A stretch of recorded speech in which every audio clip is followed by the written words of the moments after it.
Good morning, folks. The solar wind is relentless, driving solar storms yet again. We've got the accumulation of energy, solar storm news in academia, and a photo from deep space. But let's get started over at spaceweathernews.com. We're finding the last 24 hours on our star were incredibly calm. The X-ray flux is flatlined because no sunspots are on the disk, and we've had no solar flares or other eruptions, at least not in Earth's direction. Top left, a filament did say goodbye. The other ones we've seen in past days have kept turning in, but have shrunk considerably. Solar wind here, purple, the plasma speed, keeps trying to trend downward, but the spikes back to intensity keep coming, and we are indeed back into geomagnetic storm conditions this morning. Somehow the northern coronal hole has one more lower latitude protrusion, so its stream is still streaming, and the southern opening is transequatorial and set to face Earth beginning tonight. Been getting a lot of emails questioning why such an enduring storm hadn't produced more tropical activity. Well, after Ophelia matched a record from 1893, it ramped up to major hurricane status yesterday, now headed to Europe.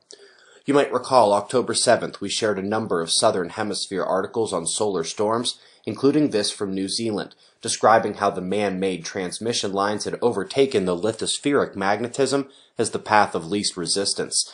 And at the same time, the same team, now confirming that not only will historically troublesome regions of the country be in big trouble if a big one happens again, but others could show 3 times the effect of what would be expected in the same storm. This is one of the most geomagnetically vulnerable countries on Earth.